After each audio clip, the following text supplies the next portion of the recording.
No cabinets, no storage, no shelving. The bathroom felt very dark and very small. We pretty quickly put on our list of things that needed to be addressed in the bathroom. Hi everyone, welcome to today's episode of the Hyla Home. Here we talk about motherhood, natural living, and homemaking, which includes renovating our 1940s home. Today I wanted to share about our bathroom renovation. I'm just going to talk a little bit about what we had to work with and why we made the choices that we decided to make when renovating it. This is probably going to be a two-part series, so stay tuned for next week when I will be sharing the after results of our bathroom. So when we bought our house, like everything else, the bathroom was really nasty and dirty.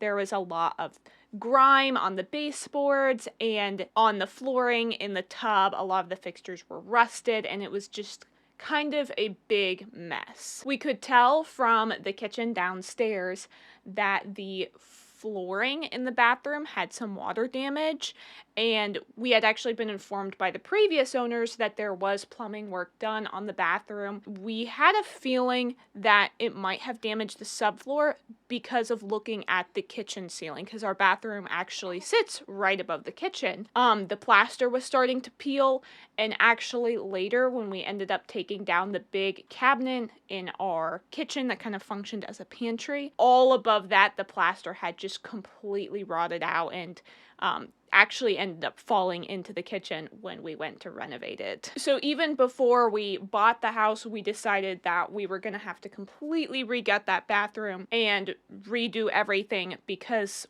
we figured that if we wanted it to last for a really long time, we really needed to address the subfloor issue sooner rather than later. So we knew right off the bat that everything in this bathroom was essentially gonna go. Beyond that, there's a couple of other cosmetic things that were not aesthetically pleasing or in line with our style. The flooring was laminate, it was starting to peel up and was super grimy around the edges. The bathroom ceiling was plaster and lead paint, and that was starting to peel, so that was a necessity for getting rid of and just fixing that so that there wasn't that hazard in our house. There was no vent in the bathroom, which, if you don't know what it's like not to have a vent in the bathroom, we had learned from our previous home that not having a vent in the bathroom is actually a pretty big deal. You can get mold everywhere, even if the bathroom has a window to vent out some of the moisture, and it gets super hot and super musty really quickly. I think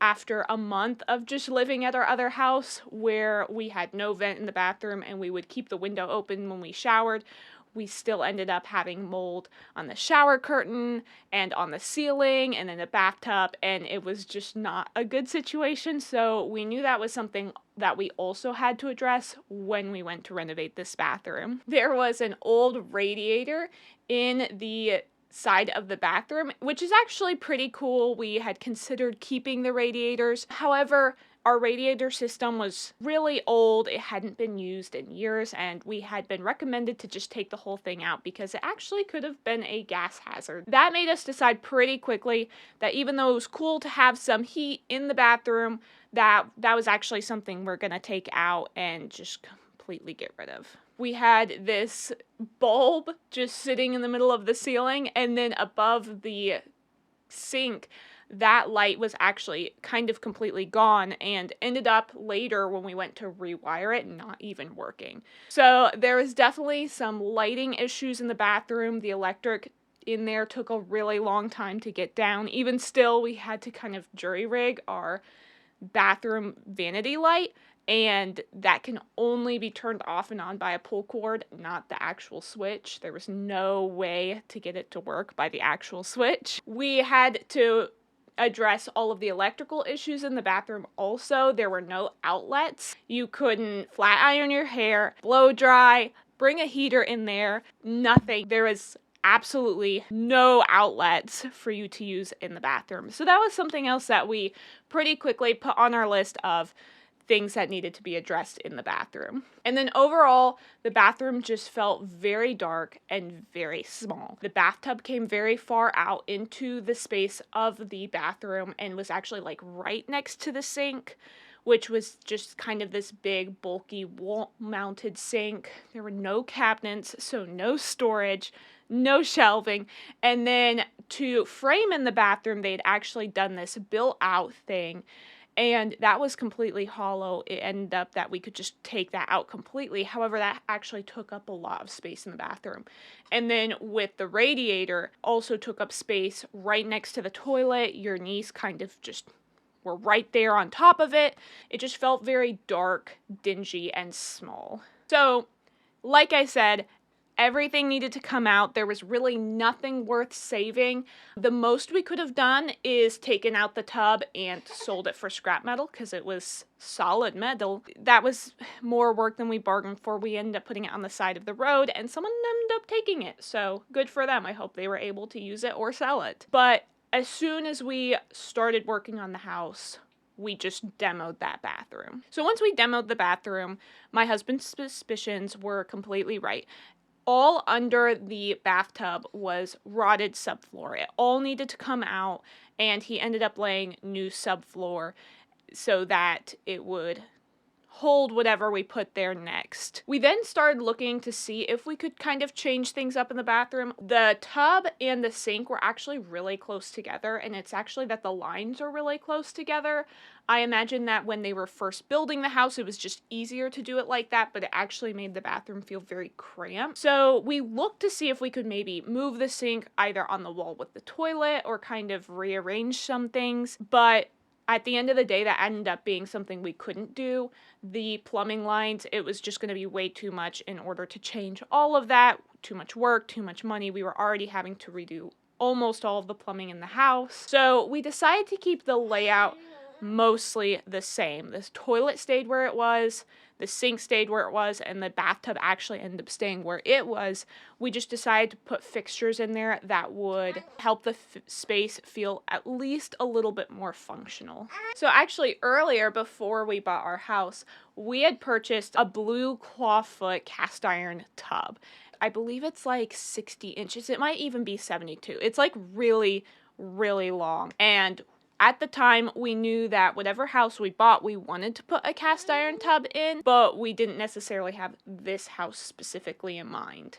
So because of the shape of the tub and the fact that we knew it would be a little bit more narrow than like if we were to get a whole shower tub combo, we actually decided to use that in the upstairs bathroom because that gave us a little bit more space to work with in order to put actually a sink vanity there that had cabinet space. And then because we decided to do a cast iron tub and we still wanted that to be a functional shower, we then decided that in order for that to work, we were going to have to tile kind of like a shower around the tub. We ended up using these old, they look like wood, but they're like wood plank tiles on either side of the tub going up. Tile on all four walls. And initially, we had talked about doing tile on all four walls in the bathroom, just kind of so everything was waterproof, but we quickly realized that that was, one, going to be kind of overwhelming for there to be tile on every single wall, and then two, that we were going to use up way more tile than we had, so we just decided not even to do that. Instead, what my husband ended up doing is he had salvaged these wood floors, these tongue and groove wood floors that nobody wanted. And I believe they were engineered wood. I don't think they were actual wood. I could be wrong about that. But he decided to put those as paneling up against the wall, and we painted it white. So that brought in some light into the room because we were painting the bathroom kind of a darker color to go along with the rest of the house.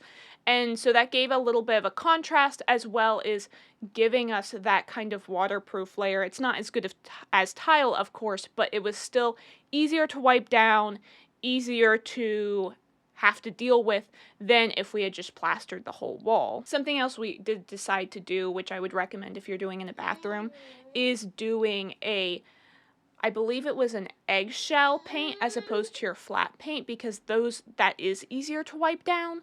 And in a bathroom with just the moisture and the grime and all that sort of thing, I just find that having a wall that you can wipe is way more easier than having kind of that flat based paint that can get really dirty really quickly. Now, for the window in the bathroom, that was right where the tub is, and that was kind of one of our reasons we wanted to try to move things around, but obviously couldn't.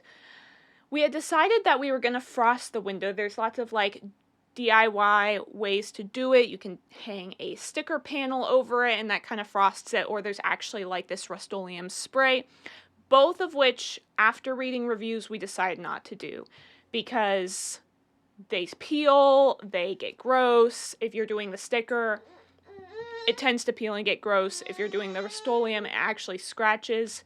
So we decided instead, because we were doing the cast iron tub anyway, is to do one of those shower curtains that goes all the way around the tub, and then that ended up covering the window and giving us that privacy we needed. And then lastly, to fix the issue of not having cabinet space in the bathroom, we ended up going and just really searching Lowe's website and getting the smallest vanity cabinet that we could for the bathroom. We were able to find 2 little ones that went along with it, that we put one right beside it and one like on the across the room from it. And then we decided to get a mirror that actually had a little shelf in it to give us some extra tiny bit of counter space. And then of course your traditional, we got a shelf for hanging towels as well as like putting some stuff up there.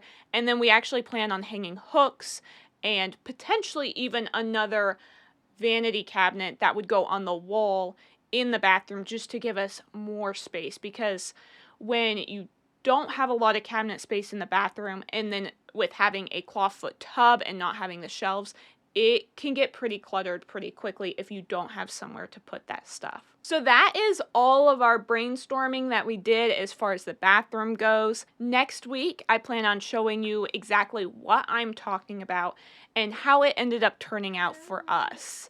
I'm going to share some of the specific hardware we used, as well as our faucet and our shower head, and then also where we got our tile and what everything looks like curated together. Thank you again for sitting and watching this video today. I hope you all have a blessed day. And again, if you enjoyed this content, please be sure to hit that subscribe button and the little notification bell so that you don't miss any future videos. Thank you, and bye now.